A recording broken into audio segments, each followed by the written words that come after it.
A very good evening to you. Welcome to the West Ham Weekly on the West Ham Voice on a Monday night. I hope you've all had a very good weekend and a good start to the week. It's not been bad, has it? A win and a draw away and at home isn't too bad, especially against a team that a lot of people said we were going to struggle against on Sunday. So I'm going to sort of cover that in a moment. And I'm also going to very briefly cover the game against Freiburg. I mean, I did a review, but I will just sort of gloss over it as well later in the show. And also, I'll just bring you all the updates that the latest things at West Ham United. And of course, the first thing that we have is, the main Hammers headline is, of course, Jarrod Bowen. Now, I talked about this last week in my show on last Monday night, that Bowen was about to sign a long-term deal with West Ham. And then sort of an awful lot of things started to come, happen in between. There was an awful lot of rumour that it wasn't going to happen, and people were sceptical about whether Bowen would sign, etc. And a lot of people didn't think that he really wanted to play for David Moyes and so on and so forth. But it's all been put to rest because Jarrod Bowen, as we heard, the worst kept secret, I guess, has signed a 6.5-year extension to his contract at West Ham United.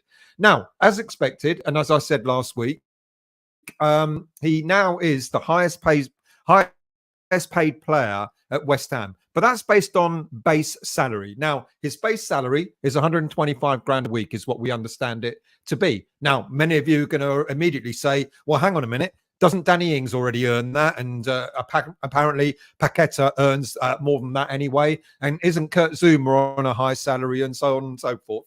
Well, up until now, the highest base salary at West Ham has been about 110, 115,000 pounds a week. So Bowen is on more than that. Okay, great. He's got the kudos for doing that. But it also comes down to what players earn on bonuses, clean sheet bonus, goal scored, international call-ups, appearances, etc., etc. So it's very possible that Bowen can go anything from the £125 basic salary to about 160, 165,000 pounds, give or take. So all very good, I guess. Look, 167 appearances for West Ham United,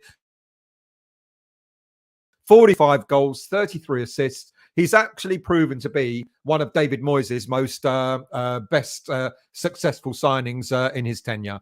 Bowen said, "I'm so pleased to have signed a new long-term contract at West Ham. Everyone knows what this club means to me. So committing my future until 2030 means so much to me and my family. I loved every minute of my time here, winning the Europa Conference League in Prague, amazing moment, scoring the winning goal, something to cherish forever. It's left us all wanting more. And we want to create more memories together for our fantastic fans and this fantastic football club." High praise indeed. So really, really pleased that's been put to bed, because do you remember I said a few times, we always seem to have a player in our midst that all the pundits want to play for another team. It was Declan Rice and now Jarrod Bowen, and I dare say Paqueta as well, and I dare say it's going to be Kudus in the future. It's as if the pundits can't stand the fact that we, West Ham United, poor little old West Ham United, shouldn't have such good players. And yet, look what we're doing. All right, Paqueta stayed almost by default, and I'm going to talk about him in a moment. We bought in Kudus, we bought in, a number of decent players in the summer transfer window to add to the players that we've got. So fantastic. I'm really, really pleased. Bowen talked about buying into the long-term plan for West Ham. So clearly, after many years where we as fans, and even I've questioned it, said, well, what's the strategy for West Ham United? What's the future? We've always been a little bit hit and miss in the way we do our transfers and the way we approach the whole footballing side of our business. Again, I've always said, the one thing that we do really good in is that we always do well in the business side of things. The stadium move, I know no one liked it, but the stadium move saved a lot of money, etc., etc. But when it comes to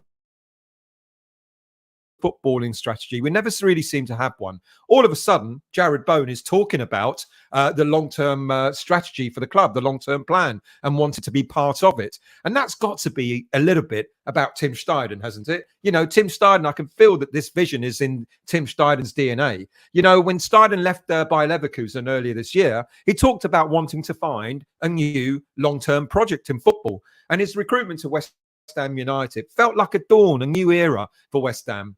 And I think maybe this has got Steidten written all over it. He's come in to give direction to the football club. And I think it's actually going to work out pretty well. And if it's managed to convince the likes of Kudus to sign for us, Mavropanos to sign for us, and now Jarrod Bowen as well, what next? You know, it's such a shame, maybe, that Declan didn't stay to see what might have happened. But then again, if Declan did stay, we wouldn't have had the likes of Kudus, Mavropanos, Ward-Prowse and other players as well.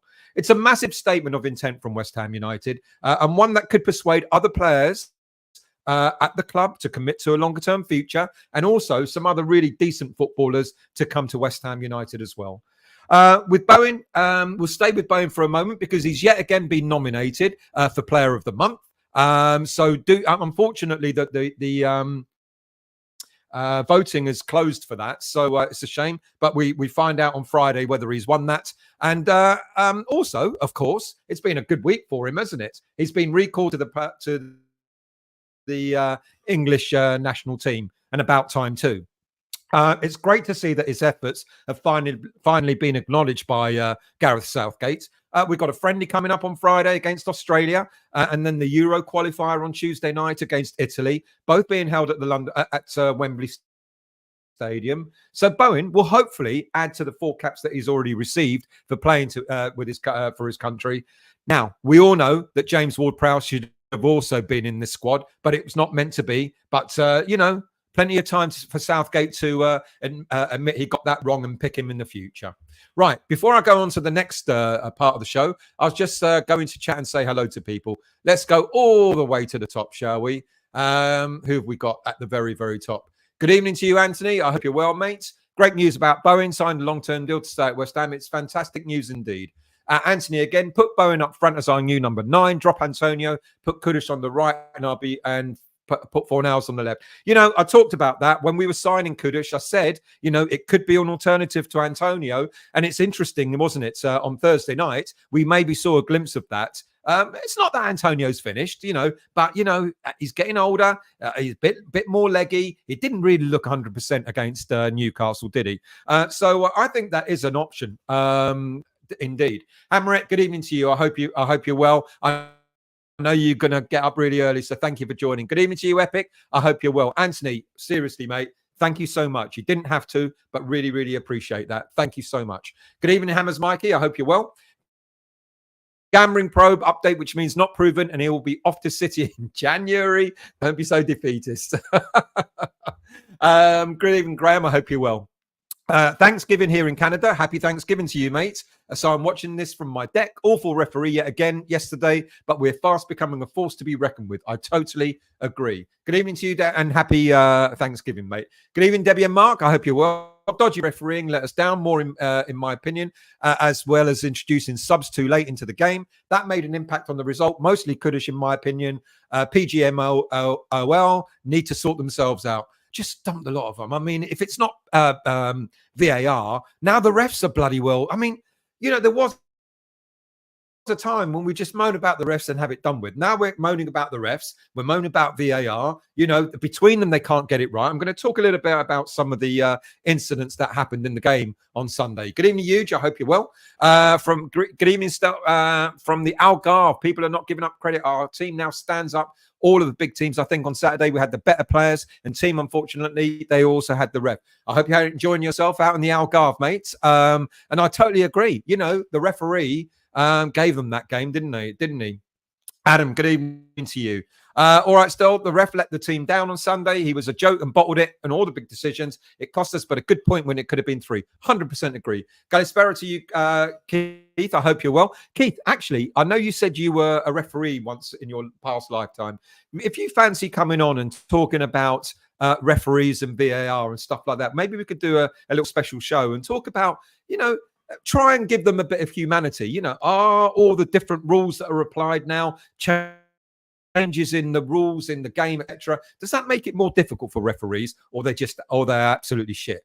Email me on westhamvoice@gmail.com if you fancy doing that, mate. Paul, good evening to you, mate. Great news about Bowen. Had me worried. Yeah, well, no. Yeah, a little bit worried. But, we heard last week that he was going to sign, and I'm really, really pleased that it's happened. Andy, good evening to you, mate. I hope you're well. Thank you for joining. Good evening to you, Sharky. How are you, mate? Bowen signing a new deal. Hi to everyone. Absolutely fantastic. Clive, I hope you're well, mate. Good evening to you. Where's Waldo? Who's Waldo? What are you talking about? Good evening, Aaron. I hope you're well. I'm nowhere near 90k. Trust me, mate. Far, far from it. Oh, by the way, you just reminded me. I met another Aaron who watches me now. He came all the way from Newcastle. He's a West Ham fan. He came all the way from Newcastle at the weekend to watch West Ham. I'm so pleased that we got a decent result. So he went home. You know, it's not the same, Aaron. I'm so pleased that we got a result so he could go home happy. A long way to go to watch the Hammers, and well done to him as well. Sharky, will still be on time? Always am. You lot are always early. Keep telling you that. Aaron, I know where he gets his info. He was the one filming Sully's miss. I've got that video for a rainy day. Daniela, good evening to you. I hope you're well. Enjoying the late sun. It's wonderful. Gets a bit nippy in the evening, but I can live with that. Look, long sleeve. But, daytime, one more day of it, I'm afraid, and then, well, back to normal. Mark, Stell just popped out to put 50p in the meter to keep you'll be about 5 minutes late. Go all out to you, Pete. I hope you're having a good holiday, mate. I've seen the photos. Looks fantastic. Not that I'm jealous, you bastard. Sean, good evening to you, mate. I hope you're well. Thank you for joining. Good evening to you, James. I hope you're well. And to you, Bill. How are you, mate? Obsidian, good evening to you. I hope you're well. Fantastic news on Bowen. Absolutely superb. Good evening, Mark. I hope you're well. Good evening, Rani. I hope you're well, mate. Thank you for joining. And Marcus, good evening to you as well. I haven't seen your name for a while, and I won't pronounce it properly again. Lakavi.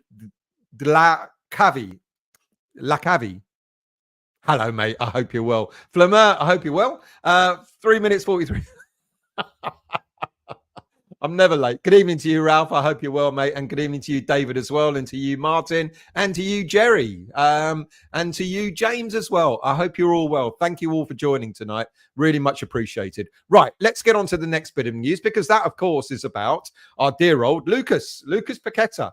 Well, he met with the FA last week in order to sort of talk about the charges, well, the alleged probe of betting scandal. I don't want to call it a scandal that happened on the island of Paqueta. It's not a scandal until it's been proven to have been. But anyway, he was in front of the FA last week to talk about the betting incident that happened, or the incidents that happened on the island of Paqueta in Brazil. Just to recap, the FA have been conducting a 6 to 7 month investigation where large bets were placed that the player would pick up yellow cards. And there were 3 incidents that the FA are specifically looking at, which included the game against Bournemouth last season.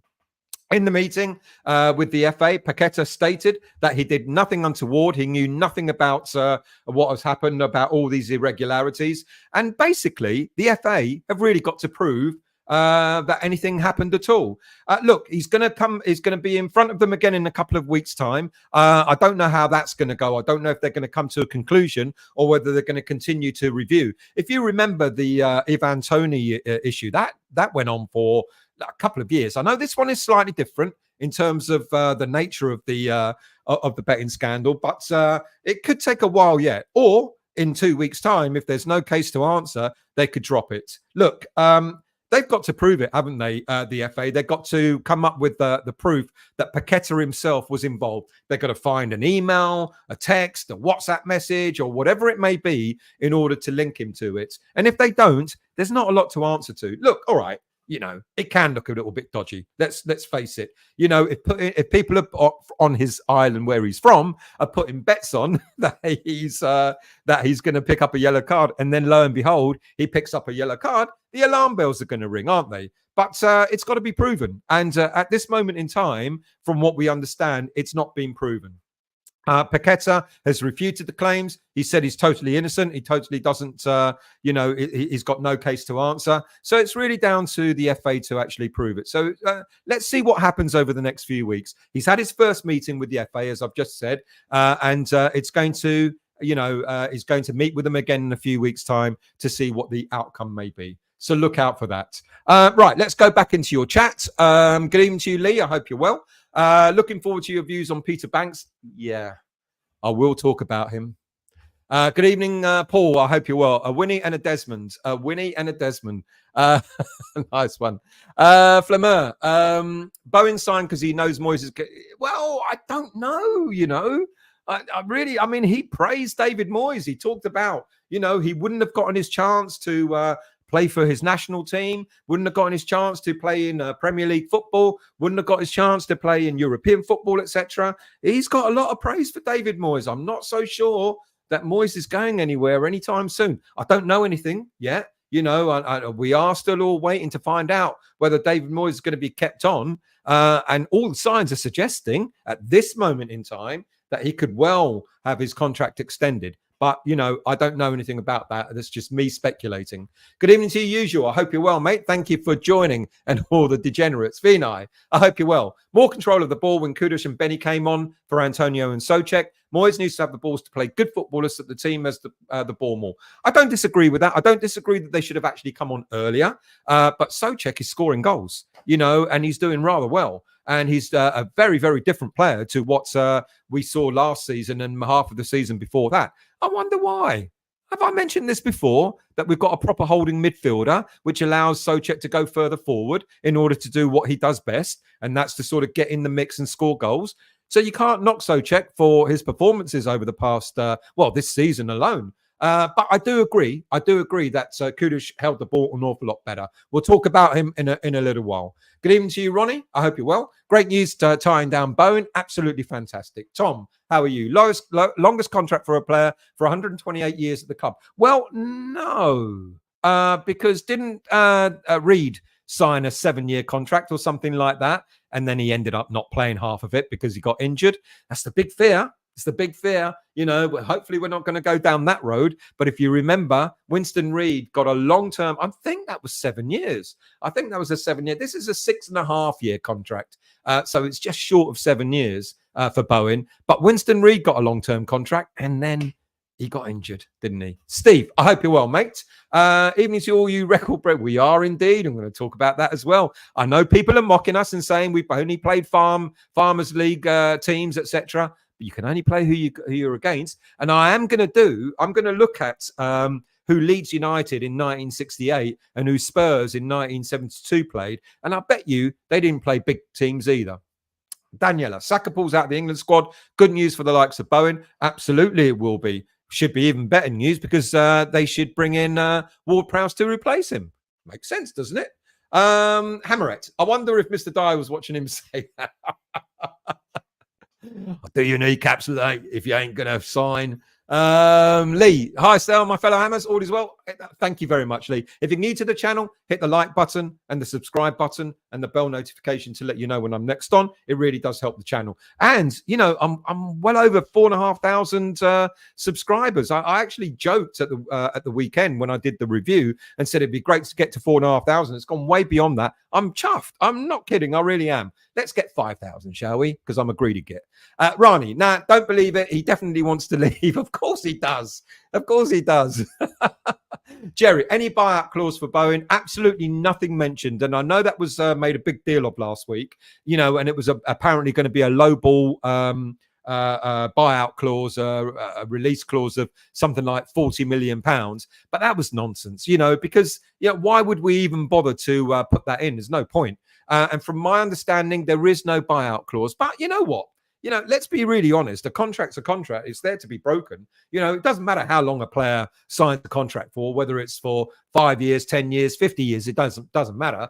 Because if one day, I'm wondering why West Ham United did a 7-year contract. Because if one day in the next 3 years, a club comes up, maybe Liverpool knocking on the door again and going, we want to buy Bowen, he'll still have something like 3 or 4 years left on his contract. And we'll say, no problem at all. 100 million, mate. Epic. The audio is fine, but there's something wrong with the video. I was worried about that because I saw something flashing at the top. I hope it's okay now. Do tell me. I'll get down to your comments and do tell me if the video's okay. HH probably stood behind him with his hands around his neck. John, good evening to you. Sterios, Bowen and Kudos, come on your lines for no up front. Nobody would touch these guys. I don't disagree. I've been saying it. When we were interested in Kudos. I said, it could be that Kudos and Bowen will be playing in the same lineup with Paqueta as well, and it could be formidable. And I'm really looking forward to that happening. Epic time sort of buffering for me a little. I did mention earlier. Oh, is it really? Oh no, I'm so sorry, people.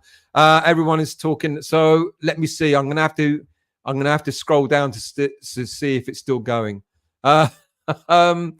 Let's scroll down. Let's scroll down just to see if you can see me. Okay, Adam. Moyes takes his time, but now we have Tim Steidem. We seem to be getting better quality players, and hopefully we'll only get better. I think we will. Keith, the cats are dancing on the cables. Oh, people, I'm so sorry if it's interrupting with the flow of the video. I really do apologize.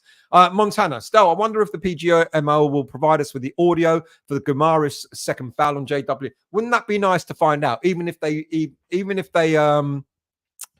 managed to review it, I wonder if they did. Moyes done that one. Sorry.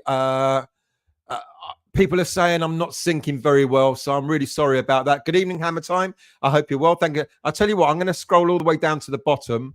Now, can someone tell me if you can see me properly and you can hear me properly?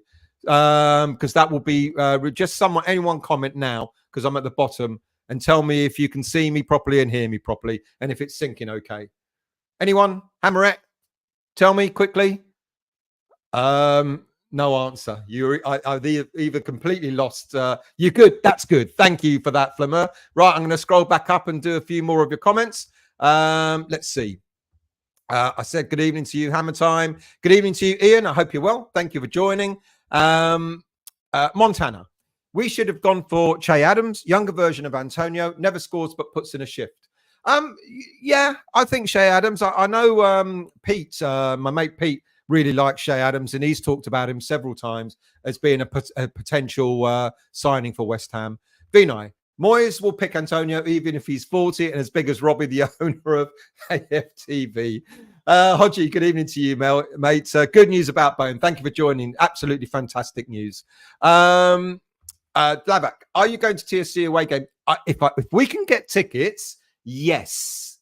Why? Are you anywhere near there? Black Abbey, let me know, mate. Lee, good evening to you, mate. I hope you're well. Hammer it. I feel selfish, but I hope Bowen doesn't get any game time for Southgate. Fatigue and the possibility of an injury outweigh the pride for me. Yeah, well, there's an awful lot of West Ham players out on international duty, so you better hope more than just for Bowen. Ralph, wonder if any of the refs' mates won any betting money. Oh, he was terrible, wasn't he? Keith, Stella would be happy to come on the show. I have a lot to say about eBet. Right, let's set it up. Email me on westhamvoice@gmail.com and we'll get that going. Bill, referees flying to and from the Saudi League is probably a reason why this piece. Are they really doing that? Is that really actually happening? I thought that was a rumor. I didn't really think that was actually really happening. I'm surprised. Ken, good evening to you. What's the thoughts of Moyes? What's the thoughts of Moyes of last year to Moyes this year of tactics and who is changing him? It's a really good question. And you've got to start thinking about his backroom team. Heitinger from Ajax has got to be massively influential, no?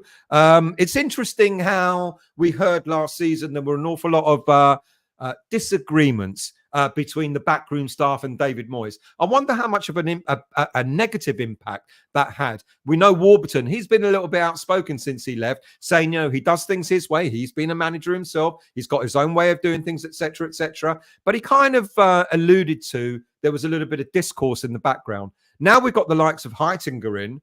Is there more of a stability in the dressing room now with the coaching staff as well? Maybe Heitinger is much more influential than we think. We haven't talked about him at all, to be quite honest with you, and maybe that's been the catalyst for the difference in Moyes' approach this season. Don't know. You tell me. It's a thought. Let's scroll down. Hammerit. Pronouncing name, but with the lag of the stream was fun. Oh, no. Oh, it's happy hour. Moisaurus, good evening to you, mate. I hope you're well. Want you to know, in the Jurassic period, it was the custom to let subs wait for 10 minutes on the touchline before... It wasn't actually 10 minutes, to be quite honest with you. It was 7, but it wasn't 10. And it was frustrating. And I kind of... Look, okay, the golden rule is when you're bringing on subs, you don't bring them on when we're defending, like a corner and stuff like that. But he had a moment just before, I think, one of their corners to bring on the subs, and he didn't do it. He was still giving them sort of, details of, of what he wanted them to do. And then he lost the momentum. And then I think Newcastle had up 1 or 2 corners and they had a lot of the ball. And by the time it was possible to bring the subs on, about 7 or 8 minutes went. So I get it. But it was frustrating. But also, I do actually agree. A lot of people have said he should have brought the subs on a lot sooner. And I don't disagree with that as well. He should have done it maybe not waited until we went 2-1 down, but he could have brought them on a little bit sooner than the 75th minute. Vino, Paqueta's friends and relatives have more football acumen than Shearer, Lineker and Hansen combined. That's the explanation.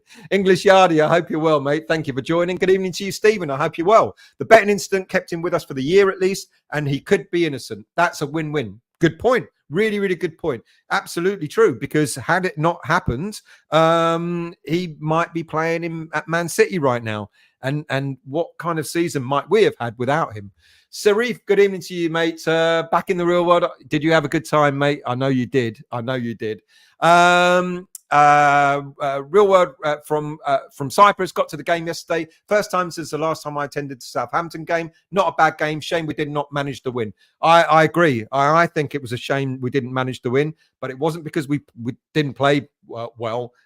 The referee played a blinder though, didn't he? I think maybe a blind referee might have been better.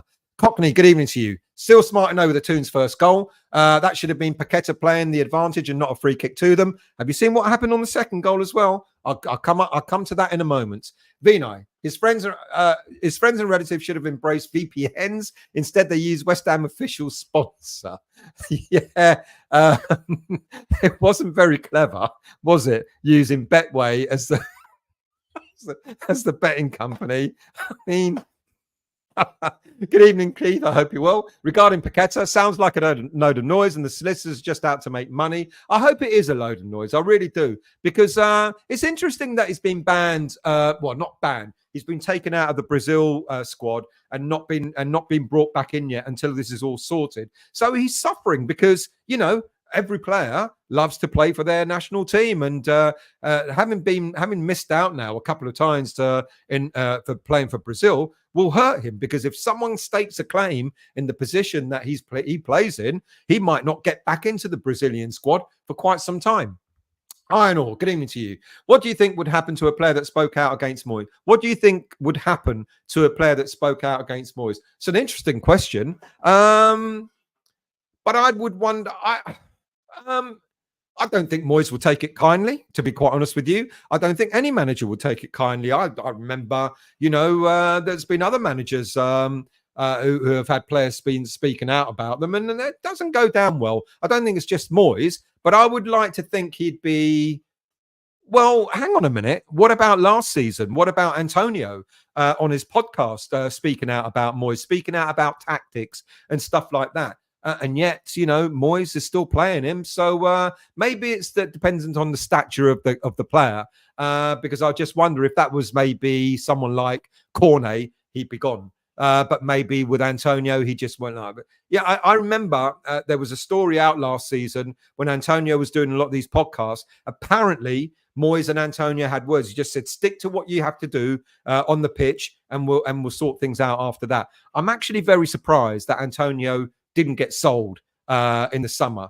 I thought he would be ripe to move, but Antonio spoke out about him. but he's still playing. Montana, if Paqueta leaves, we should go in for a deeper playmaker, but I have no idea. There's a lot out there. The one thing I'm no longer worried about, especially after Declan Rice leaving West Ham United, is that no player is irreplaceable. We've now got that as absolute proof. And the fact that we have got Tim Steiden in means that, what he's doing, I think I alluded to this during the summer transfer window. When there was all this talk about, Steiden wants this player, but Moyes wants that player, and there's disagreement, etc., etc. I think Steiden has played a clever game. Steiden has gone, they've had a conversation. Steiden has gone, what do you need in the team? What kind of player do you need? Where do you want them to play? Defensive midfielder, a right winger, a left winger, etc., etc. What do you need? We'll go out and find one. And I think Steiden has actually facilitated exactly what Moyes need. That's built up a trust. So now, if Paqueta leaves, I'd be gutted. But I think with Steiden in, I think we will find the right kind of player to play in the team that Moyes wants, if he stays on, of course. So I would agree. Because Paqueta, he controls the game, doesn't he? In midfield, he really does, and he's superb at it. And he's so he can get around. He played as a false number 9 near the end of the game when Antonio came off. Kudus went deep, and Paqueta was the furthest forward. So he's versatile, and so I'd like a player a bit like Paqueta, where, all right, deep line playmaker, but also someone who can actually carry the ball, who can play in different positions, etc. I'm sure there's quite a few out there. Good evening to you, Cyber. I hope you're well. Good evening to you, Alan. How are you? Still, to be honest about the Paqueta yellow card, if I was a punter, then I would be placing that bet on a double of Paqueta and Alvarez getting a yellow every week. I would clean up You know what? Alvarez is a dead cert. I'm actually really surprised that Alvarez didn't pick up a yellow card. Did he get a 5-year? Adam, I think he got a 7-year, but I will check it. But I'm surprised Alvarez didn't get a yellow card in the game against Newcastle. Thank goodness, because now he's available for the next game away to Aston Villa, where he will get a yellow card and then he'll get a ban. Aaron, Moyes didn't drop Souček when he was in bad form, so no chance of him getting dropped now. I think he'll drop Antonio. Don't disagree with that. Move Bowen up top and Kudus on the right. Bowen 10 times the finisher. I absolutely 100% agree. I don't disagree with that at all. David, good evening to you. Funny how Ref Watch only mentioned the obvious 2 yellows and not the ref's complete inconsistency with his decisions, depending what colour shirt players were wearing. Mate, you're absolutely right. I will get onto it. When I get through the sort of news roundup, I will talk about the game, I promise, and go into a little bit more detail. James, Bowen won't sign because he dislikes Moyes' style, the same as several other players. Moyes has lost the dressing room, but. I know. Stop goading. Andy, Souček stats. Souček stats still. 8 attempted passes in the first half, 33% completion. Kudus, 20 minutes, 10 passes, 90%. I feel Souček would have... Look, I don't disagree. Look, I'm not going to have an argument with you. The better player is, without a doubt, Kudus. He is a fantastic player. He will get game time. I'm convinced of that. Absolutely convinced of that. But I guess what I'm saying is that Souček is back to, 4 goals in 4 games now in a row, I believe. He's back to doing what he does best. He's a nuisance. Moyes wants that kind of nuisance player in the team. We may not like it, and I don't disagree with you. Kudus is a better player. But at this moment in time, Souček won't get dropped, but I think at what Aaron said, I think it's more likely Antonio will get dropped. English Yardy, I'm good. Holiday in Columbus State. You should have won, but we should have won. Hope you're having a good day. I hope you had another person on holiday. I need to go on holiday. Montana, folks mocking our European record, yet Brighton lost in the group stages already. Villa are learning that the conference is not easy either. Absolutely correct. Paul, contracts mean nothing. If a club wants a player, they will get him by just laying the pounds on the table. That's very true. Moisaurus. Bowen has a Moisaurus out after this season clause. Wouldn't bet on it. Mr. Creswell. We got Aaron Creswell in the house. Good evening, Aaron. I hope you're well, mate. I hope your injury's improving. Montana. If Liverpool pay 200 million for Bowen, I'll take it, then reinvest. Of course you bloody would. Who wouldn't? I totally agree. I totally agree with that. And that's what makes me think, why have we, Yes, absolutely correct to make him one of the best paid players. Well, apparently now on a basic rate, he's the best paid player at West Ham. I think that's absolutely right to do. But yeah, you give him a 6-year, 6.5-year contract. If any team want him, like Liverpool, they're going to come up with they're going to have to come up with the readies. What can you do with £200 million? Thank you all okay now. Really appreciate it. I was really worried there for a while. Let's scroll down. Hustle Crow, good evening to you. Hit the like button, it speeds up the. So you're on YouTube. I'm banned for playing. Yeah, are you? You're injured, apparently, Aaron. Come on, mate. Don't take the piss. Who else we got? Good. I'm glad I'm back to normal again because I was really worried for a moment. Keith, VAR never got involved with the JWP foul. That was purely the match referee's decision not to give the second yellow card. He froze, didn't he? He absolutely froze. You know, he must have thought to himself, hang on a minute. He's just been booked. I take out the card again. He's going to go off. That is fucking shit refereeing, to be honest with you. It's a yellow all day long. Anyway, Montana. I trust with Steiden at the helm, we should definitely sign a player or two in January. We need a centre-back and a striker at the very least. Ironically, I don't think we need another centre-back. We've got Mavropanos chomping at the bit to get on the pitch. He can't do it at the moment. But I think we need cover for Alvarez. You know, I think, oh, God forbid. I looked at Alvarez's stats for last season. Alvarez had 16 yellow cards. He missed 3 league games last season because of the bans that were imposed on picking up so many yellow cards. You know, and my worry is if Alvarez, he's such a linchpin. He's becoming, I mean, I like flair players. I love Kudush and I love Bowen and I love Paqueta and all that sort of stuff. But Alvarez is becoming one of my favorite players because every time he's off the pitch, we look completely like, oh my God, like what are we going to do now? So I'd actually really like to see us getting another. I'm really disappointed that Flynn Downs didn't stay at West Ham this season. You know, I'm really am. It's like, I know he wanted game time, but I would bet you a bottom dollar that late in the game, etc., you know, when things are looking rocky, etc., or if like Alvarez, like in the first few games when he was getting cramp and all that, Flynn Downs coming on would have been an ideal alternative. I know Flynn is playing regular football at Southampton and all good for him, etc. But I just wonder, it's a shame. We need an alternative to Alvarez because I'm worried about him picking up yellow cards, etc., etc. But I also agree, you know, I did say I think we can cope without a striker just because the goals will be shared around the team. But it would be nice to get a striker. It's got to be in the guise of Antonio, though, whilst Moyes is still there, because any other type of striker is just not going to succeed, unfortunately. Good evening to you, Stu. I hope you're well. Thank you for joining, mate. And good evening to you, Leon. Thank you for joining and thank you for confirming that all's well. Peter, how are you, mate? I hope you're well. Eric, Adam, please know he's a championship player. Che Adams, I get why people will think, you know, because we're all now beginning to think like, okay, we need an alternative striker, but it's got to be an alternative striker that's in the guise of Antonio. So I get the Che Adams link. I understand it. Good evening to you, Margie. I hope you're well. Thank you for joining. Much appreciated. Dexter, how are you? I'm very well. Bumped into you at Brighton this season. Funnily enough, you were walking past when you said hello to me. See you at Villa. I'll be there, mate. I'll be there. And thank you for stopping and saying hello. Really much appreciated. Graham, I sure hope that VAR aren't involved in the Paqueta man betting inquiry or Liverpool and Man United.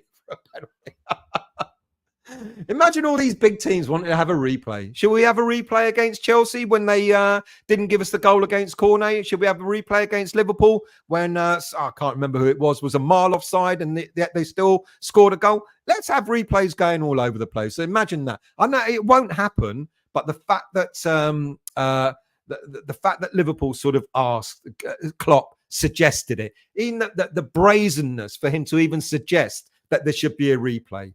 Fucking wanker. Anyway, hammer it. Where is the effing consistency in Emerson getting booked? Well, that was another one. I mean, there's loads. You know, that was another one. Emerson got booked because he did that. Almiron did it and nothing. Nothing. It's very weird. Anyway, fun size. Good evening to you. Anyone mentioned the push by? Well, that was the second thing, the second goal. Not only was should the first goal not have stood because it wasn't a free kick, but if you looked at what happened in the second goal, a Gerd was pushed out of the bloody way, and it gave Isaac the freedom to score. I mean, how was that not picked up by VAR? It's really, really frustrating. Montana. The international breaks are altogether 5 weeks long and 2 games every window. Why don't they squeeze at least 1 month or 2 breaks in January, maybe November? I'll never get it. I totally agree. And you know what? We got another one in November. So we'll come back, we'll play a few games, and there'll be yet another one in November. It's really, really frustrating. That should be sorted out. John, good evening to you. How are you, mate? Hearing now from Trinidad. Welcome, mate. Really appreciate that. I hope you're doing well. Oh, mate, I'm salivating. westhamvoice@gmail.com. I should get it. Well, it depends on how many we're given. It depends on how many we're allocated. But, mate, yes, let's chat. westhamvoice@gmail.com. It looks like I'm going to the game in Serbia. You are going to look after me, though, aren't you? I hear they're quite rough boys out there, so you can't look after us. Keith, I watched the Spurs-Liverpool game. The standard refereeing is beyond appalling now. Banks bottled that second yellow, 100% no backbone. Leon, possible Moyes has more time to vouch the players while the others do the groundwork for new recruits. Yeah, that's a good point. Einor, we were not defending at halftime. The irony is we said we needed to keep it solid for the first 10, 15 minutes of the game. And the irony is in the second half, for the first 10 minutes of the game, we kept it solid. And then it just all fell all over us. And I think that was started from the free kick. That shouldn't have happened. And because up until the first 10 minutes of the second half, we were very comfortable in the first half. Yeah, they came at us a little bit more in the second half, but we kind of held our own. And then the free kick just changed everything. Good evening, Mr. Moyes. We're just talking about you. We're wondering if you're going to stay another year or 2 years after after this season. A lot of the viewers would love you to stay, especially Moyes. Black Country, I hope you're well, mate. Late yourself. Well, you haven't missed much, really. Just ranting. Talked about Bowen and his new contract. Talked about Paqueta, who's been up against the FA. Back again in a few weeks' time. He's obviously stating that he's innocent. But the FA have got to find good reason to charge him. They haven't charged him yet. They've just had an interview with him. Chewbacca, good evening to you, mate. I hope you're well. My father, Chewbacca, is also watching your show in a galaxy far, far, far away. Do I get around that far? That's fantastic. Ken, I feel Sully got involved and told Moyes and Tim to sort it between them, and the new backroom staff, as you say, may be getting more of a say. However, let's hope it continues and gets better. Absolutely agree. That's all we want, isn't it, really? We want West Ham to do well. We want West Ham to do better, whatever that takes. I wonder if Sully did get involved because, it was too much noise, wasn't it, at the time, Ken? All this stuff that was coming out. They're at loggerheads. They don't like each other. Steinen's going to walk away, as soon as he's taken the job on. People are unhappy. Players are unhappy. Backroom staff are unhappy. Something must have happened to change all that, or it could have all been bullshit. You never know. Chewbacca again.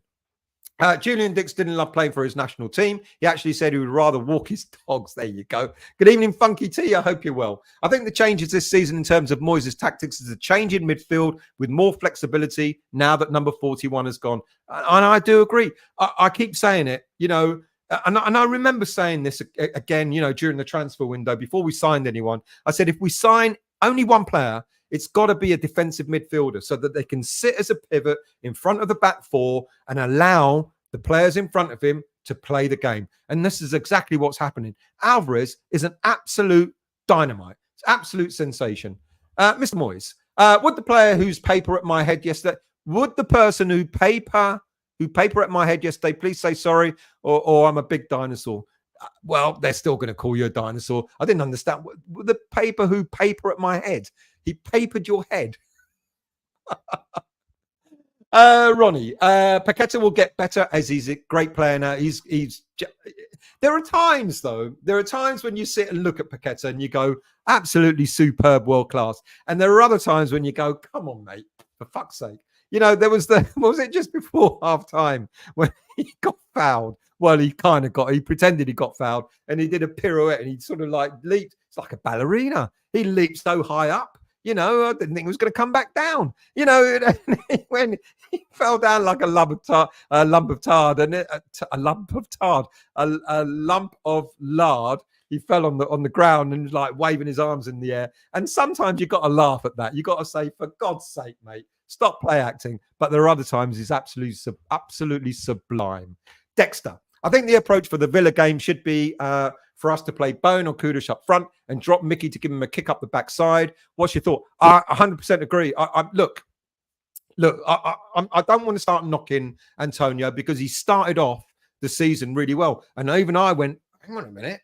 Antonio's like he's got a new lease of life. What's going on? But he's fallen away. He just doesn't have in him the legs to carry him for a whole 90 minutes. It's a shame. It's a shame. But unfortunately, that's the truth. In the Premier League, it's fast moving, and I think that we will start seeing more of Bowen and Kudus together in the team at the possible expense of Antonio. The only thing is, I don't know how many games Antonio will be benched for. I can sort of see Antonio starting games and maybe Kudus brought on earlier. I know people aren't going to like that, but that's what I kind of think, but there will come a time. If we got to remember, by the way, we've only played 8 league games so far this season and 2 European games and a domestic cup game. So we've got another 30 league games to go. We've got another 4 group stage games in the Europa League to go. We've got a minimum of another 2 domestic cup games to go. This 4th round against Liverpool and then the 3rd round in the FA Cup. So there's plenty of time to start seeing, changes in the team on a regular basis. But I do actually think, Dexter, that Kudus has been brought in as an alternative to Antonio. We need a different approach. I personally believe that Bowen will do really, really well playing up front. I think there's an interesting point. I can't remember who mentioned it. Maybe someone who made a comment during one of my other shows the other day, is that Kudus is being brought in slowly. And I know that frustrates us, and I understand that. But one thing that David Moyes wants to instill in him, whether we like it or not, is not only to do the great stuff, the attacking stuff, absolutely. But the one thing that Moyes wants is he wants grafters as well. He wants you to backtrack when you need to backtrack. Bowen has learned that. Fornals has learned that. Ironically, Paqueta does it naturally, even for such a flair player. And what Moyes is going to want from Kudus, especially if he plays out on the right side with Bowen playing up front, is that Kudus is going to have to learn to drop when he needs to cover for his right back. And I think that's probably what Kudus is currently learning at the moment. Yeah, doing all the great stuff, going forward, etc., etc. Absolutely get that. But whilst Moyes is a little bit apprehensive whether Kudus can do the defensive side of his role, I remember when I did when we were talking about buying Kudus and I did a review on him, sort of looked at his style of play. The one thing that he doesn't do is that he doesn't drop back. Now, I know what you're going to say. We don't want our attacking players to drop back, but ironically, we do, especially when we play a counter-attacking game. When we lose the ball, we've got to defend. All right. I know people don't like it, but we've got to defend. And I think Kudus is learning that side of his role, and I think that's why he's being eased in. But if that's the case, then keep Bowen on the right side and play Kudus up front. Kudus could do that as well. But I do think going forward, with so many games to play, I do think we're going to see an awful lot more of Bowen and Kudus up front. I do think that.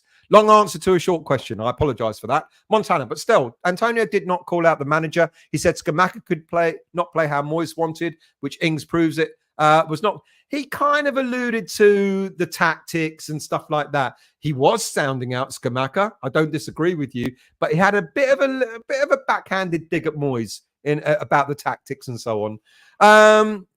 Montana, but to be fair, look at our tactics this season. Score a goal early, then sit back on it. We don't look to exploit our opportunities and consistently. I think there are some games where we did that. We did that against Bournemouth in the first game of the season. I totally agree. We scored a goal and we sat back. But I'm not so sure we did that, against the likes of, Newcastle, etc. I just think Newcastle had a lot more of the ball than us. They didn't do an awful lot with it, though, did they, in the first half?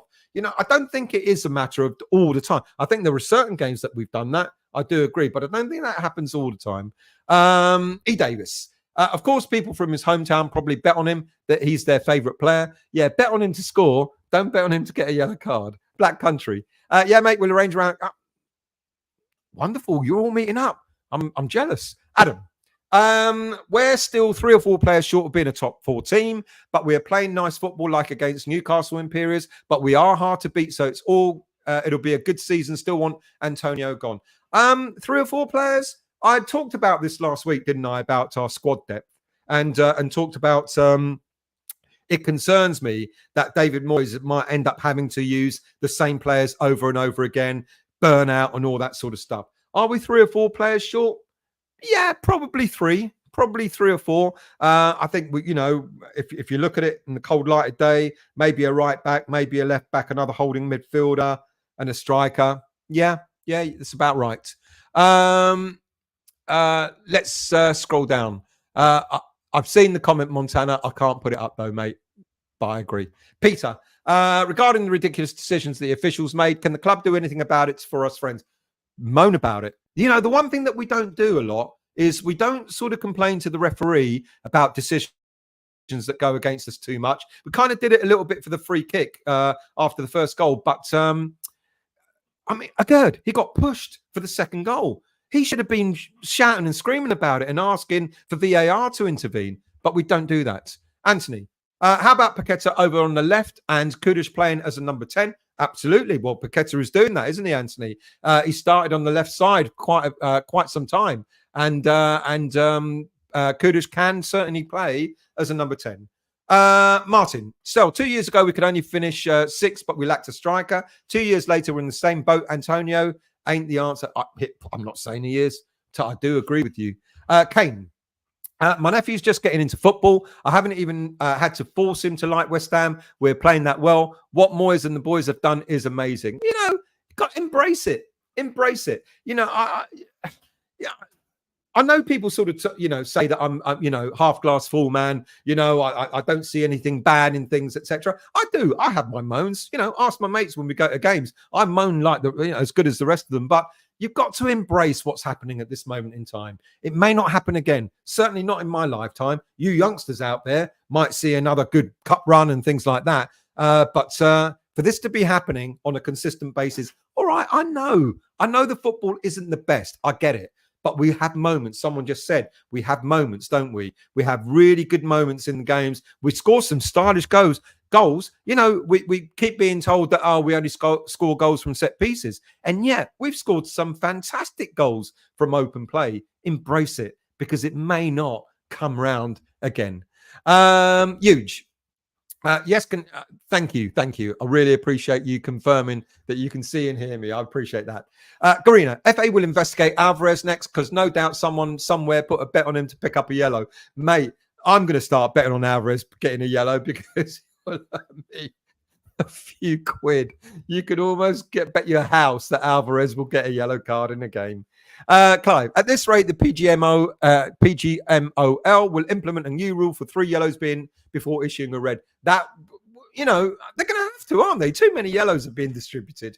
Alan, Fellaini Souček is bad at passing, but what he is good at is breaking up play in our half and in the box, and that's why Moyes plays him all the time. He's never going to be never going to be for his passes. Yeah, that's a good shout. He has got a use. Absolutely. Garino, Alvarez, Ajax in relegation zone since Alvarez and Kudus left. I know they're going nuts over there, aren't they? Their fans are not liking it. Keith, still, in actual fact, it's yellow ×2 because the foul is a yellow, code C1, but it was also persistent infringing, code C3, law 12. Ref totally bottled it. Right, you've lost me. I'm not having you on the show if you're going to start talking like that. Rani, saw someone get a blue card in a Parks game the other week. That was a new one to a blue card. Are they trialing something like they apparently what games is it? Is it hockey, ice hockey, or something like that, where you have timeouts? I know there's been talk about giving players timeouts in football. Would that work? I don't know. Interesting. Ryan, good evening to you, mate. Watching with the missus, she's just doing my nutting about the 3 things under the Soufal fame. What are they? Soufal, what that? It's two photos.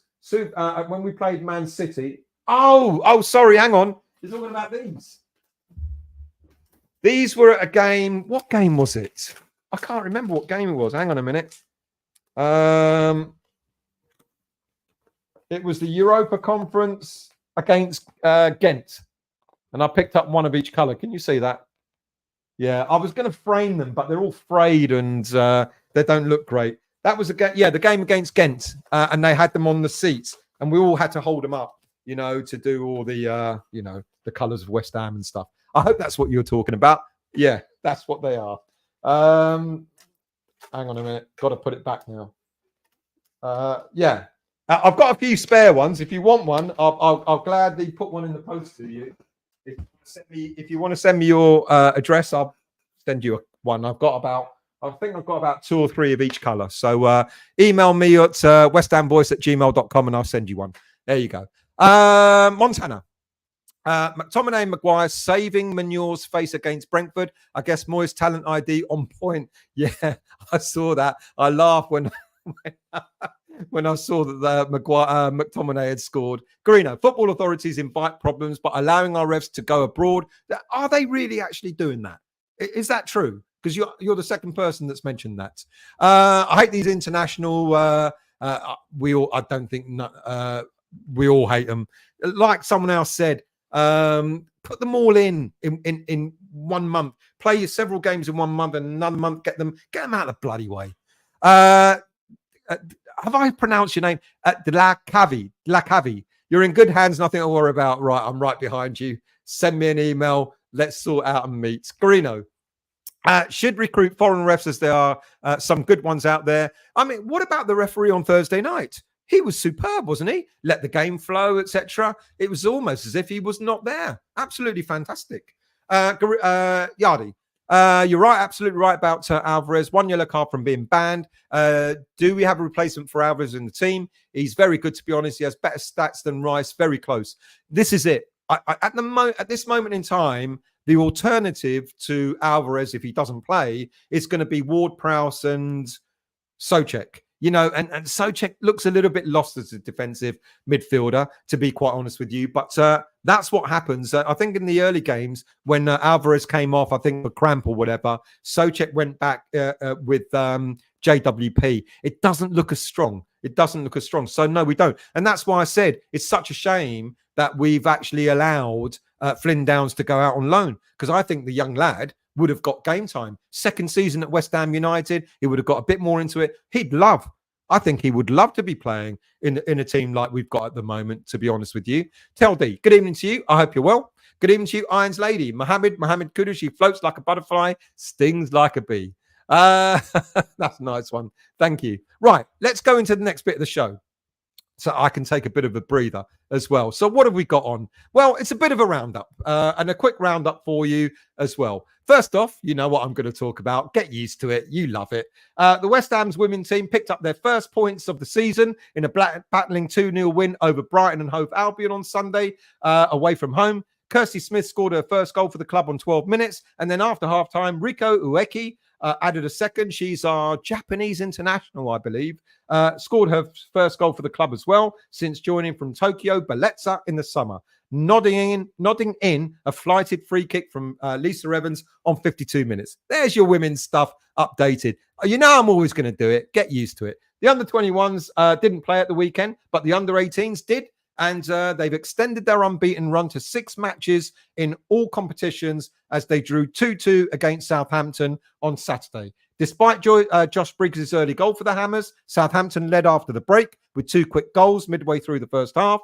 But Kevin Keane's side responded well after the break and equalised through Jerry Umolu. But in the end, we had to settle for 1 point despite a dominant performance. Look at that hair. I love that hair. Young kids, they can get away with doing that crap, can't they? Bit of loan news, quite a bit of loan news.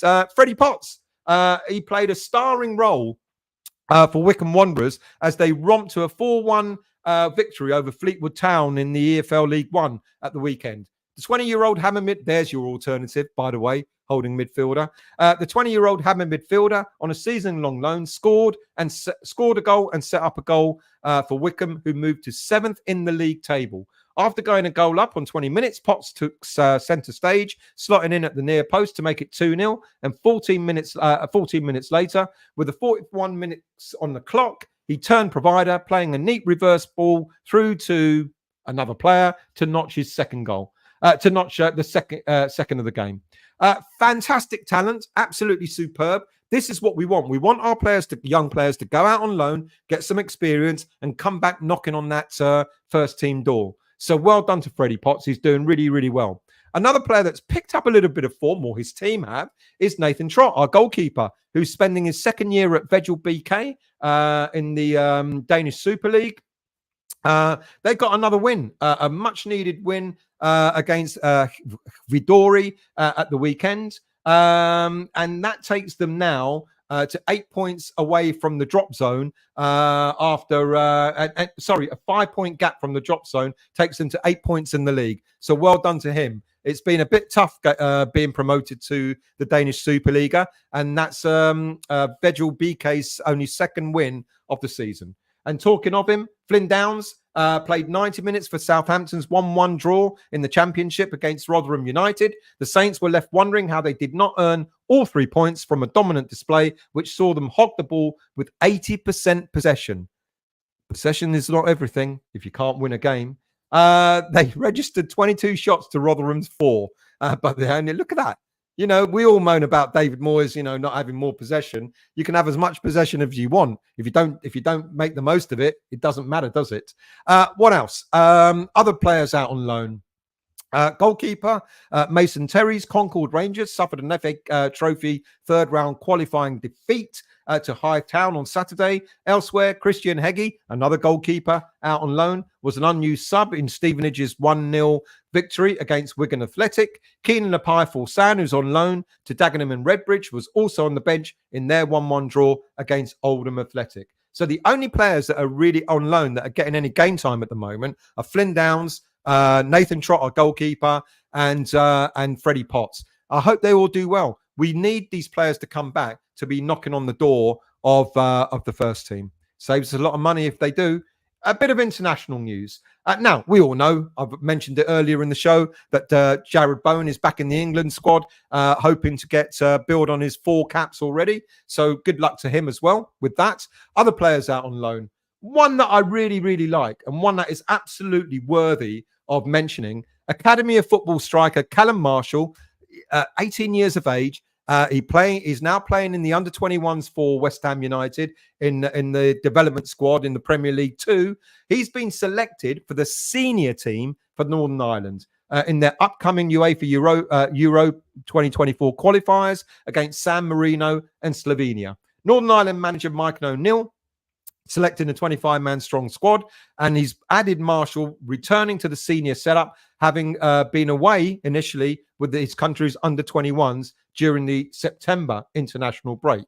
So he's won his place back in the senior squad. What a fantastic young little player he is. We wax lyrical about Mumbama, but boy, oh boy, we've got another fantastic young lad here who's making his international debut as well. So good luck to him. I really, really wish him well.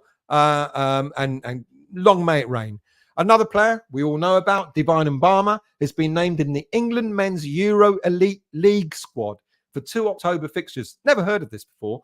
Formerly known as the MU20s, the England Men's Euro Elite League squad is open for players born between January the 1st, 2002 and 31st of December 2004.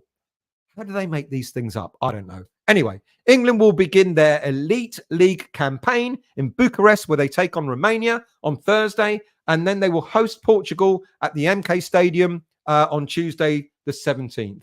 Mumbama and the rest of the squad enjoyed a training camp at St. George's Park in September as they prepared for their first games in the 23-24 season. They're also going to play Italy, Germany, Czech Republic, and the Netherlands across the rest of the season. Right. Who else is out on international duty? Well, of course, Thomas Souček and Vladimir Soufal are in the Czech Republic squad, who have 2 Euro qualifiers this week, starting with Albania away on Thursday. Then they host the Faroe Islands next Sunday. Mohamed Kudus will be getting a lot of air miles in over the next international break, where he's part of the Ghanaian squad to face Mexico next Sunday, followed up by the USA on Wednesday. Both international friendlies being played in that part of the world. Dinos Mavropanos doesn't have as far to travel, with Greece, where they will be in Ireland to face the Republic of Ireland in a Euro qualifier this Friday, followed up by hosting the Netherlands next Monday. Maxwell Cornet is part of the Ivory Coast squad, who will host 2 friendly games this week, first against Morocco this coming Saturday, and then South Africa next Tuesday. Edson Alvarez will no doubt be in Mexico's squad to play against Kudus's Ghana on Sunday, and then Mexico hosts Germany in an international friendly next Wednesday. Alphonse Areola, another player who's been absolutely superb for us this season, absolutely demonstrates why he's number one for our club. He's in superb form, absolutely. He's in the France squad for upcoming fixtures against in October against the Netherlands and Scotland. France will travel to the Johan Cruyff Arena to play a 2024 qualifier on Friday the 13th. And then Areola and company will then host Scotland in an international friendly in France, in Lille, on the 17th of October. Thilo Kehrer will also be putting, well, if selected, will be putting in miles for Germany's squad when they fly out to the USA for a Saturday friendly against USA. Then, as already mentioned, against Alvarez's Mexico the following Wednesday. Saeed Benrahma will be with the Algerian squad to play 2 international friendlies against Cape Verde on Thursday and Egypt on Monday, both games hosted in Algeria. And finally, Naif Agurd will be with the Moroccan squad to play Cornet's Ivory Coast team, as already mentioned, this coming Sunday. Let's hope, if they're all selected, that they all come out unscathed. Let's hope they all come back in fine form, ready for the game against Aston Villa in 2 weeks' time. Right, I'm going to go into the 2 games that we played, and we're going to pick up on all these things that we've already sort of started talking about, refereeing decisions, etc., etc. No, I am old. And Garino, 27 points to safety. So I'm going to get through these comments, and then I'm going to go into a review of the 2 games. Aaron, Antonio played for the contract. As soon as he signed, he went back to his inconsistent self. I don't want to say that, but I kind of feel it. Usual. Kudus is like a racing pigeon on who Moyes won't let out of the cage. It's ridiculous. Be patient. As I mentioned, we've only played 8 games this season so far in the league, and only 2 games in the Europa Conference League. We've got 30 league games to go. We've got 4 European group games to go. And I dare say we're going to have more than that when we qualify from that group. We've got domestic cups coming up. He's going to get his game time. He really will. Ronnie, if Antonio comes off the bench, he will tear teams up. However, I think Moyes puts him on from beginning to tire out and keep his structure. It doesn't help us, though, does it? Because I think Antonio is like an impact sub, to be quite honest with you. Clive, come on, people. 270 watching, only 30 likes. Hit the like button. If we get 100 likes, Stel will give a rendition of Cotton Eye Joe. You fucking won't. But do please hit the like button. We really appreciate it. And if you're new to the channel, please hit that subscribe button as well. Really appreciate it if you do. Paul, Kudus is unknown in the Premier League. Should be our lethal weapon. He will become that. I like him.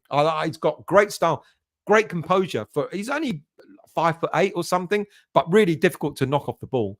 Adam, Paqueta is brilliant, but he gave the ball away silly about 4 times and needs to stop diving. It's the only thing I don't like. Yeah. Like I said earlier on, the pirouette he did just made me laugh.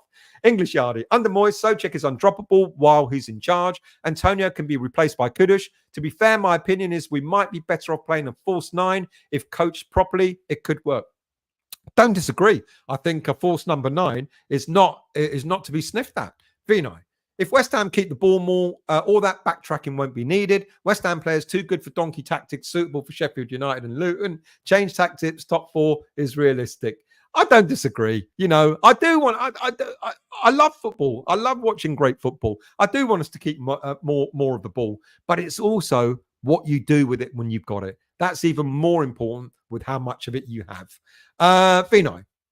Ralph enjoying the sun. Things are good. Can be better given the squad. Good evening, Ralph. Obsidian. I think we're just one manager short of being top four. CC. I always look forward to your show. Thank you. I appreciate that. You know, much appreciated. The fibers in the post. Leon. Will Moyes' tactics of converting Bowen to a striker be the right? Well, look, why not? You know, I think Bowen would relish it, to be quite honest with you. I can see Bowen. I could see Bowen become a regular striker. Why not? I think he's got the footballing nous to do well in that role. And it wouldn't surprise me if he becomes the new converted winger to striker. Black Country. Ladies, got to go. Look after you. Mate, thank you for coming on. Really always appreciate it when you're here. English Yardie. We did have cover for him. Flynn on loan. Yeah, it's going to be very interesting to see what Moyes does. Mavropanos is interesting to me. Can he play there? No, but a lot of people are talking about Kera probably playing in that role. I haven't seen enough of him to know if that would work or not. But Kera has been mentioned several times in that row, in that position. Garino, they will have a yellow card with smiley and frowny faces next. Good idea, in my opinion. Players are big kids anyway. I don't know. Not timeout. I didn't say timeout. I didn't. Oh, no. You misunderstood me. I didn't mean timeout in football like bloody American football. I mean, given, you know, if a player makes a foul, which kind of is not enough for a yellow, but should be, you know, maybe they'll send them to the sidelines for 5 minutes. That's what I meant by timeout. Didn't mean stopping the game. Rani, blue cards for dissent. And yeah, there you go. It's a sin bin. That's what I was thinking of. Thank you. Would it work? Would it work? Oh, I don't know. I don't know. Trini. They should just implement the laws of the game or be sanctioned for not doing so. Being too early to give a second yellow is not allowed by the laws of the game. It being too early, I agree. Yeah, do your job. Do your job. If that was a yellow, it should have been absolutely given as a yellow. Keith. Blue cards are used in small-sided games, 6-a-side. Blue is a sin bin timeout. 2 blues is a red. I've used it a few times over the years. Personally, I don't think it works any different. So would they introduce that to senior football, 11-a-side football? I don't know. I don't know. It'd be interesting. Let's scroll down. How far behind am I? Not far. So I want to catch up before I do the next part of the show. Clive. Moyes has Connor commentary at hand, and as you said, he let Downs go. He has options available, but he won't use them. I don't think he trusts. Would it? This is another thing that why I'm confused why we let Downs go, because I was convinced that Connor commentary in his last season at West Ham would be the one that would be let go. So I'm really surprised that he actually allowed Flynn Downs to go instead. It's a weird decision. Keith. Steve Brown, interesting, mate. What does Steve say? That would depend on league and competition rules, which can differ wildly. I don't know what Steve said, so he's answering that to you, Steve.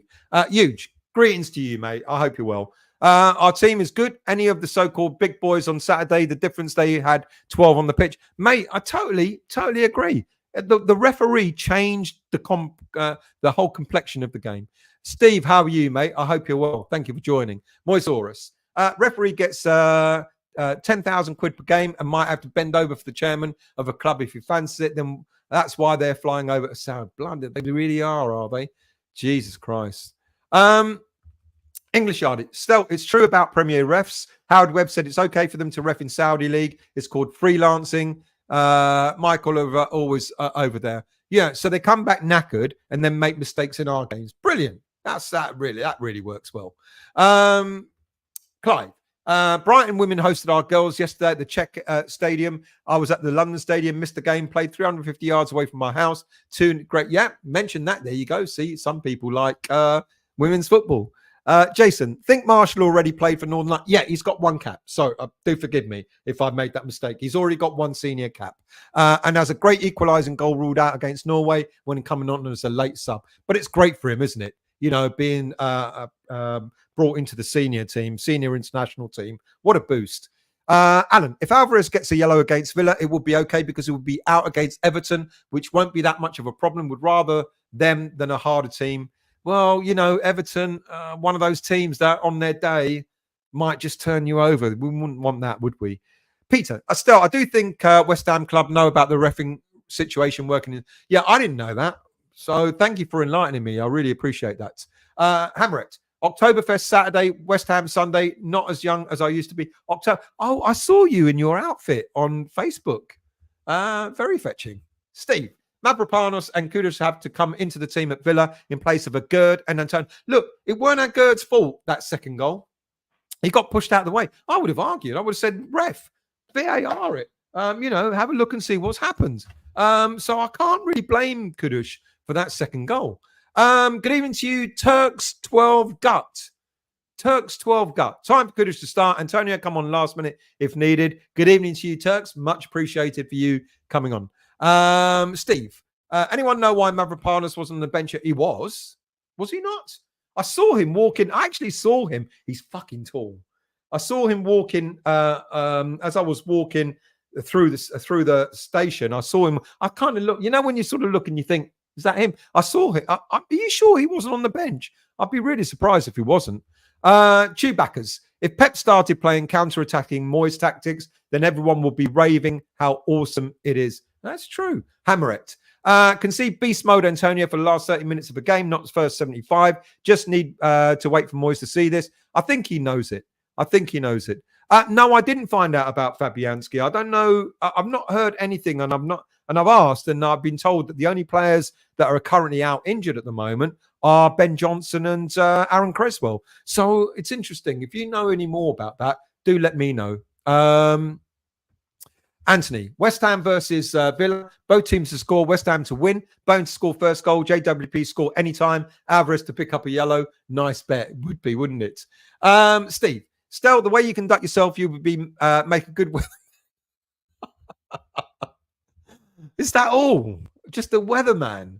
Oh, mate, you let me down. Steve, youth and adult grassroots football do 10-minute sin bins for dissent and swearing. I wonder if that would work in senior football. I don't know. Ronnie, not sure Moyes is getting enough credit for how well that's working. This team is showing signs of evolving. It is. It's slow burn. And I know we're all impatient, but it's slow burn.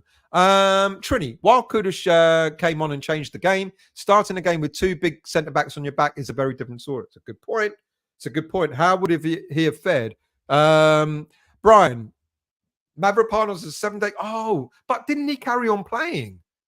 That's maybe why he wasn't on the bench. But he carried on playing on Thursday. So should he have carried on playing?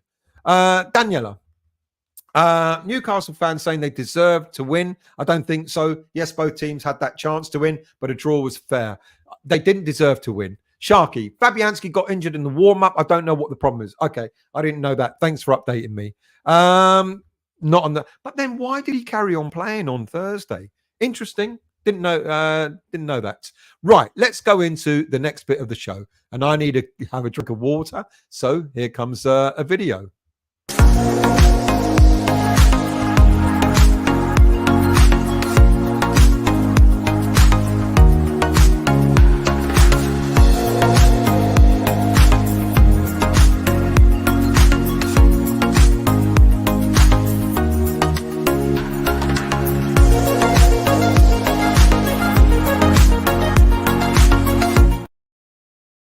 Right, let's start with Freiburg very, very briefly, because I've already done a review on this anyway. So on Thursday, we broke a record. We broke a long-standing European record for winning, for being 17 games unbeaten in Europe. Now, everyone mocks Farmers League, etc., shouldn't count, and so on and so forth. Like I said, I'm going to do a review of what teams Leeds United played in 1968 when they had their 16-game unbeaten streak, and who Spurs played in up to 1972 when they had their unbeaten streak as well. And I bet you £1 to a penny. I think Leeds United played in the Fairs Cup, I think, but I'm not 100% sure. I bet you £1 to a penny they weren't playing the biggest teams in Europe at the time.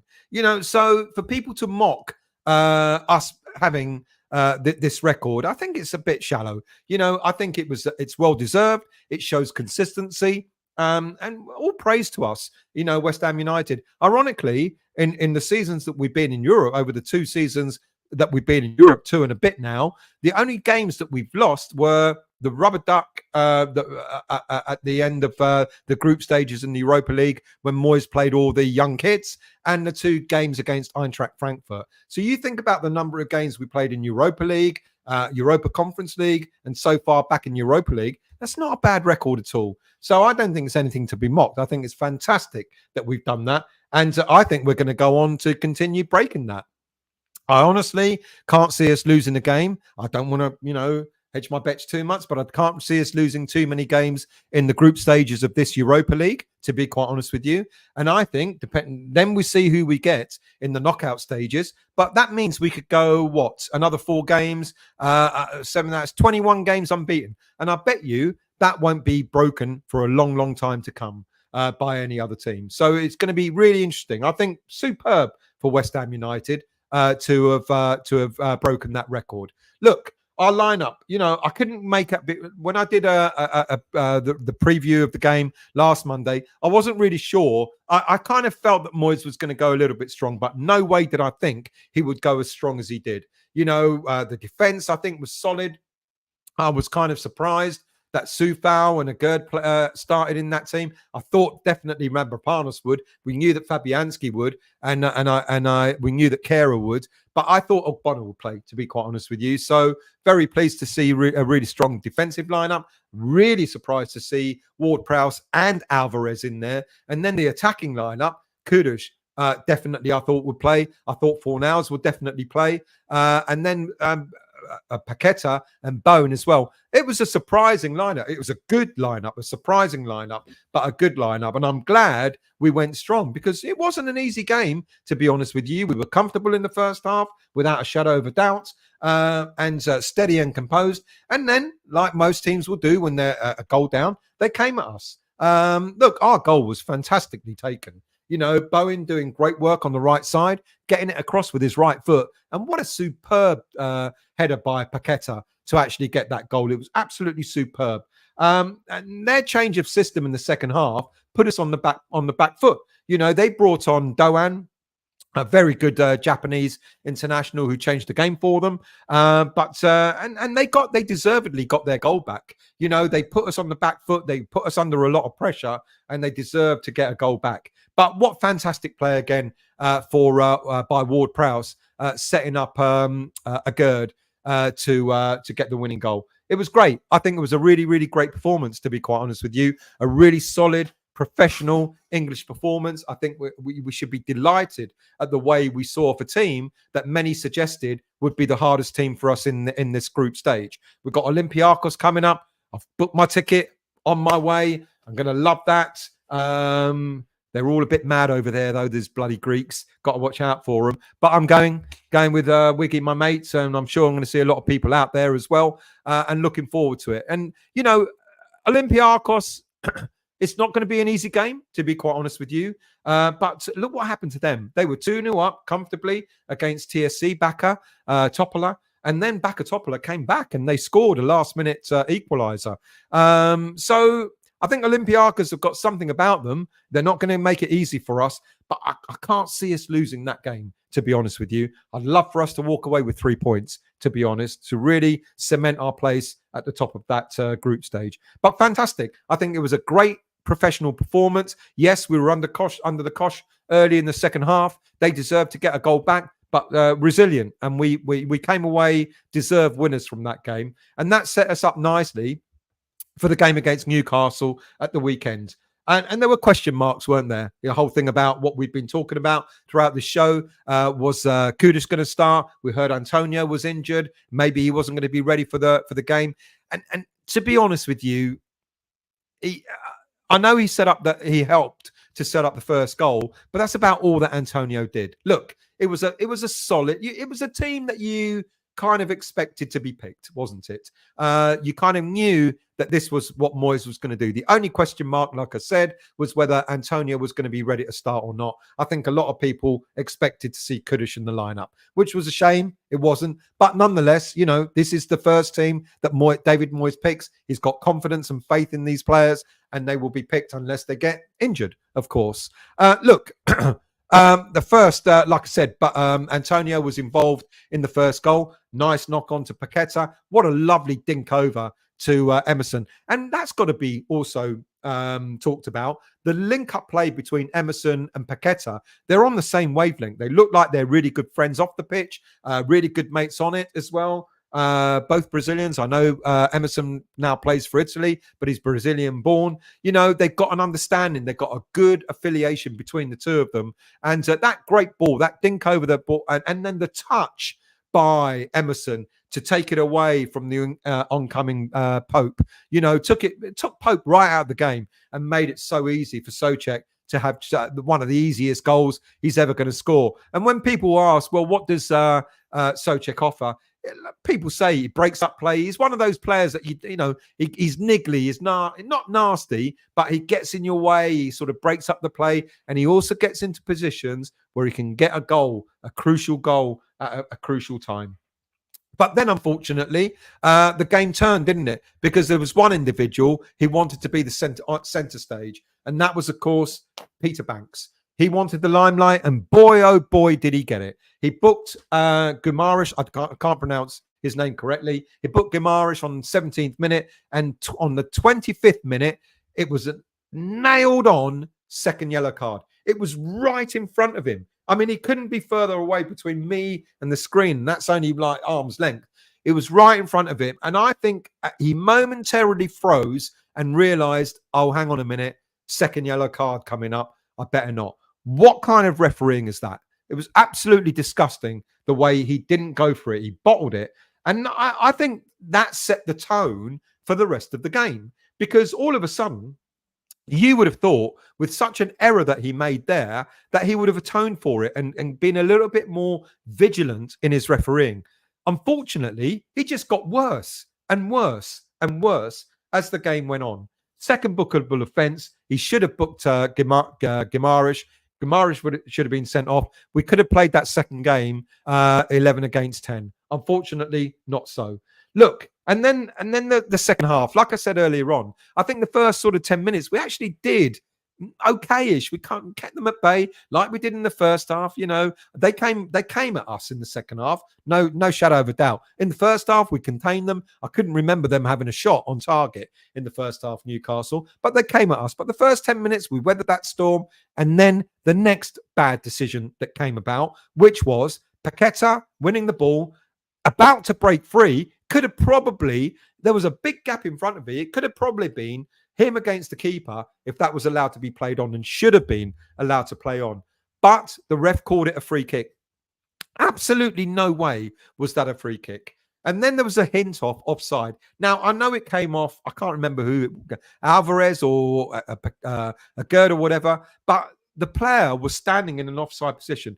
Now, the rule is, if a defender, if an opposing player deliberately kicks the ball into the pathway of a player, then it's not offside. It rebounded off our player into a player's path who was into Isaac's path who was onside. Where the hell was VAR? Apparently it was checked and it was given. Weird. Another weird decision. And then their second goal, an absolutely deliberate push in the back of a Gerd. Isaac literally came up, pushed a Gerd out of the way. A Gerd stumbled. A Gerd had his eye on the ball. It looked like he was about to clear it. A little nudge. Out he went out of the game.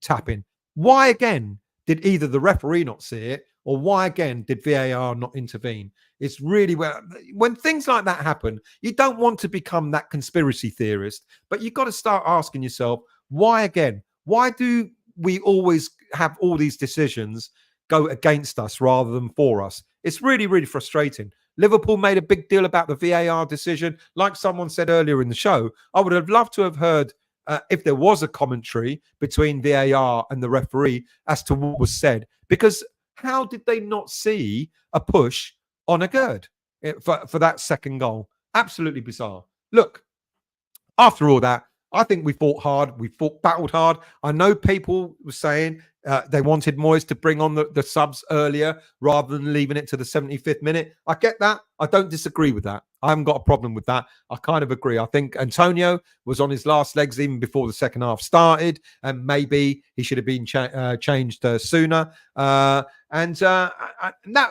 was disappointing that we didn't bring on our subs a little bit earlier, but that changed the game. Kudus, fantastic player, absolutely fantastic. And if anyone questions whether he's ready for the Premier League or not, well, I think he answered that with aplomb at the weekend, without a shadow of a doubt. I think it was great. We got back in it, and then that superb. I mean, a nice simple build-up play, a nice simple pass from Soufal to Kudus, and a fantastic sweet strike. Left-footed shot straight in down. I mean, Pope.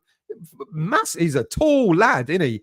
I thought he might. It was so far away, even Pope couldn't reach that. Absolutely superb and really, really well deserved to get back into the game. And we could have nicked it right at the death when Bowen had a shot, which this time Pope got to and just nicked it round the corner, saved it round the corner. Look, great determination, great effort. I think Kudus was fantastic when he came on for the final 15, 20 minutes or so. I think he will get game time without a shadow of a doubt. Like I said earlier in the show, this is only our 8th Premier League game of the season so far. There's another 30 to go. We've got a lot of football to play. And I think without a shadow of a doubt, Kudus will come in, he'll start games, and he'll be a game changer for us without a shadow of a doubt. But as someone said, I think it was either Trini or English Yardy said, when you start a game, you're up against two very big central defenders. For someone who's only 5'8", I think Kudus is, might have been a bit of a different game. So I see what Moyes is doing. I know a lot of people don't like it. I know a lot of people get frustrated, but Kudus will get an awful lot of game time throughout this season. Now, the one last thing I want to mention is, I said it in the show last week, is about Moyes and the rotation of the squad. I want to see a bit more rotation. I want to sort of see him starting using Kudus a bit more, Mavropanos a bit more, etc. I think we've got players on the bench at the moment that can certainly make a difference and certainly have an impact in our game. I think it will happen, but I just think we just got to be a little bit patient. Let's scroll down. Jack, good evening to you. I hope you're well, mate. I'm guessing you're going out to Greece. Let me know. On the VAR issue, I think we should be a bit more streetwise. And I don't disagree. When a Gerd got pushed in the back, he should have immediately turned around to the referee and said, you need to look at VAR. I got pushed. But there didn't seem to be too many arguments. Second goal versus Germans should have stood and should have made a moan about push on a Gerd. We need to play up like everyone else. I don't disagree with that. There's a way of playing up. Don't be moany, but politely say you've got to have a look at what's happened there. Hustle. Can Kudus run as long and perform as strong as Antonio does? If they were to stretch the roles, if they were to switch the roles, Kudus would have to go the distance. Can he? He's a different player. Antonio's being asked to run the channels, etc. Kudus can do that. He has played as a number 10. He's played as a false number 9. He's played as a striker. He's played as a second striker. He plays out wide on the right as well. It's not alien to him. He can do that role. It'll be different to what Antonio does. I know what Antonio goes. We all know, no disrespect to him, because we know what he brings to the team. But I think what a lot of people are saying, and I'm certainly saying, is, Antonio runs himself into the ground before even half time at times, and that becomes a little bit frustrating because you can see him struggling. But then that's down to David Moyes to say, I've got to make the change sooner rather than later. And I think that's the thing. David Moyes does need to change his approach on how he does his substitutions. If he starts Antonio, all fair and well, but then, don't wait too long to make the changes when it's obvious that they need to be made. Hammer it. I know Fab's pulled up injured in the warm-up and Anang took his place on the bench. Was just curious to see what injury this could be. Simple about it. Let me find out for you, and I'll let you know during the week. Trini, yes, about the Fairs Cup still. Younger fans need to know all of European competitions were straight up knockout, no league, then knockout stages. Yeah, I thought it was the Fairs Cup, but I just wonder what sort of caliber of teams there were around at that time. Rani, when we eventually lose, if City keep their record going and surpass us, they'll be shouting for the rooftops about it. Of course they will. Of course they will. Jack, also list to Seville. Not just the dead rubber, and Frankfurt also lost it. Did we lose? Oh yeah, we lost 1-0, didn't we, away? Yeah, forgot about that one. It was too good. It was too good an away day to remember the scoreline. Daniela, not only 17 games unbeaten, the Fairs Cup, UEFA Cup in the 70s was the third European competition, and I think we were the first English club to win a European trophy in 65. Didn't Spurs win the year before? I think it might have been the year before or the year after. Paul, that record is something to be proud of. Never easy travelling away midweek all over Europe. It's all envy. Yeah, totally agree. Beats, good evening to you. I'm very well, mate. I hope you are too. Do you think we could keep getting decent results up to Christmas? Moyes will get back in the January window. Yes, I do. I think, I haven't seen us. I mentioned this either earlier on or the other day. I'm losing track. I think the only bad games that we've played so far have been the first half against TSC back at Topola and the League Cup game away to Lincoln. They're the only two poor performances that I've seen. When it comes to Europe, the second half of the Topola game, and when it comes to the Premier League, I haven't seen us play really, really badly. I think the most disappointed I've been, to be quite honest with you, was the first game of the season away to Bournemouth, where we went 1-0 up, then we backed off. And we actually really did back off. And it was so obvious. And it was a bit painful to sort of to see us do that. But otherwise, I think we've done extremely well. And yeah, I think we can keep getting decent results. And I think Moyes will be backed in January, definitely, especially with starting there as well. Lakavi, Greek and Polish ultras are the only ones who don't follow the ultras code. No knives, guns, basically killing. Thanks for reminding me of that, mate, when I'm going to go out there to Olympiacos in a few weeks' time. But it's not good. There is a code, isn't there? It's unfortunate that they don't follow that. Let's scroll down. Trini. That by Banks was not a mistake. He just cheated. You could put it that way as well. Yeah, I hate saying that about a referee, but it was awful. Awful decision-making.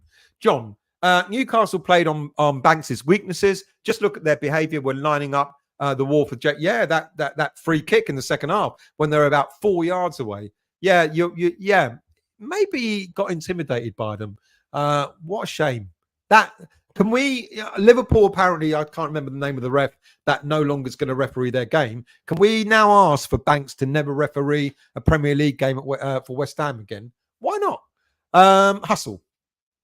I think Moyes was running a test to see if Kudus could pull one in a clinch. To pull one in a clinch. I didn't understand that. Keith. Spurs were the first English club to win Cup Winners' Cup in 63. I thought it was before us.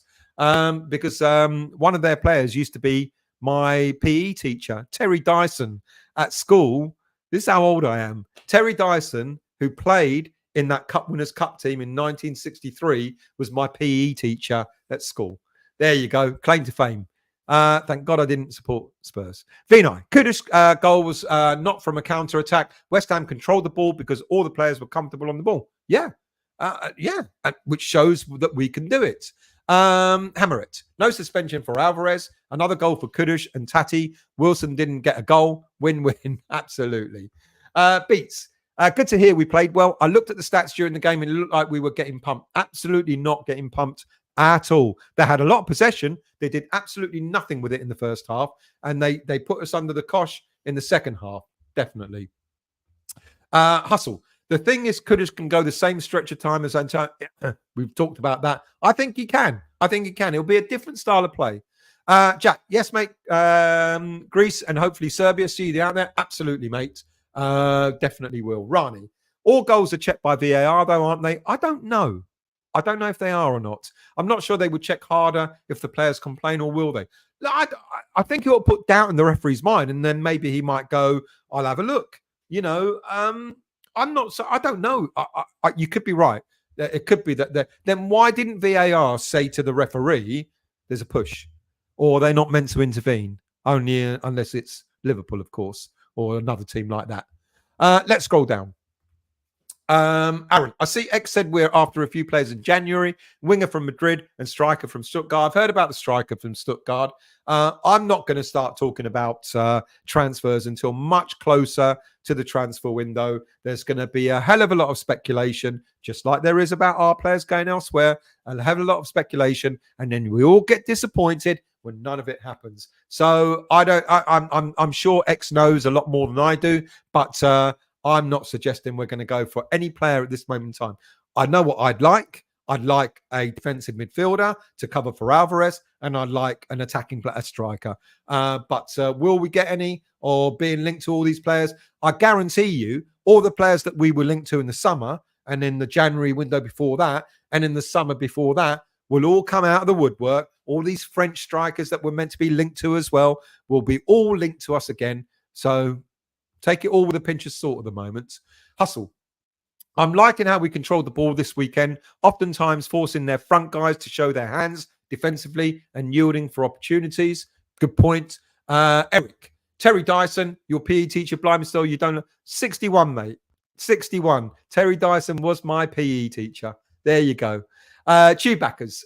Still, my cousin is Carl Reddy. He played for Wales, QPR and Blackburn, amongst others. Fantastic. Mate, get him on. We can have a chat with him. Peter. Peter. I'm starting to think that the management team at Newcastle should be talked to regarding the players' behaviour. It does stem from man, they're meant to control them, aren't they? Keith, I once reported a club for misconduct and the county FA appointed me to their next 2 games, one of which was a cup quarter-final. Such is the mentality of the FA. Oh, we got an intruder. Unless you all like that, ban it. Don't click on XX, whatever it was. You're only going to pick up nasty things on your computer. Beats. Have I missed the part about Paqueta meeting with the FA? Absolutely. But I'll mention it to you again very, very quickly. Paqueta met with the FA last week. They talked about the misconduct, about all the betting, etc. And of course, Paqueta refutes that he's done any wrongdoing. The FA, I don't think they presented any evidence to him. It was a conversation, and then he's going to meet with them again in a couple of weeks. Now, the FA have yet to charge Paqueta with any misconduct about betting. So if they're going to have these meetings, he's going to either be charged or they're going to have to drop it. And at this moment in time, I don't think they've got enough evidence. I'm down to the bottom. We've done that one. And Iron Ore, follow the jet for rumours. Follow the jet for rumours. Who's the jet for rumours? I've no idea who you mean. That's it. That's it.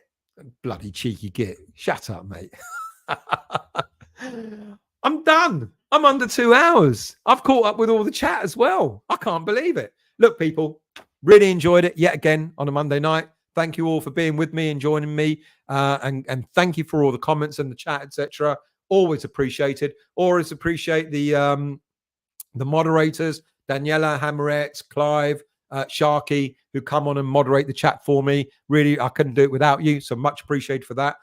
If there's any news that comes up, anything important, we're into International Week. So I don't know if there's going to be anything else that I can talk to you about. But if anything comes up, like, the Fabianski injury, etc., I'll certainly do a catch up for you. What did Hammerette just say there?